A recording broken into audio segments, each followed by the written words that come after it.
Remember me? I'm Brian, the loud jacket man.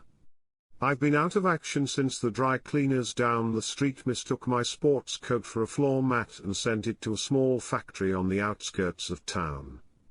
I finally got the spots out just in time to read a draft of the narrator's new little essay.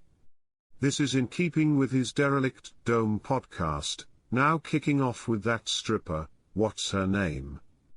Here goes. This came together like a religious experience this morning. 4 cups of coffee had nothing to do with it.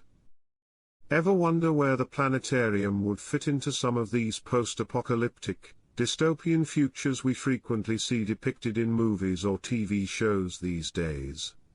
Society has been knocked down to a few survivors, who begin crawling into the feeble sunlight once more. What do they see by day? And more to our point of reference here, what do they see by night?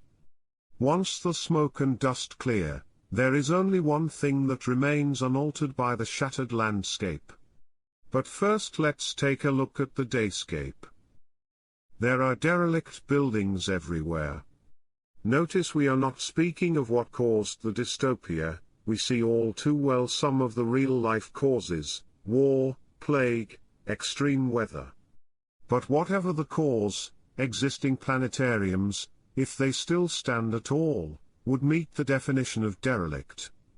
Recently I viewed first-hand efforts in the Midwest to reclaim the prairie, with front yards in one particular Iowa town I was visiting given over the nature, to the wild weeds and other growths, returning the land to its original state. But rising up out of the newly seeded prairie, or jungle, would include domes of old planetariums. Gaping holes in them. Some stripped down to their original supports. Roofs gone. How would we move forward from this mayhem? Would we simply rebuild if we had the means to re-establish the necessary infrastructure? Would we build scaled back, or would we build bigger than ever? All of these things have of course been done before in similar circumstances, but one thing probably wouldn't happen. We probably wouldn't build back to replicate safely the derelict look of a dome only partially there. We wouldn't leave sections open to the elements, the rain, the snow, the wind. Would there be a point in being indoors if we let the outdoors in?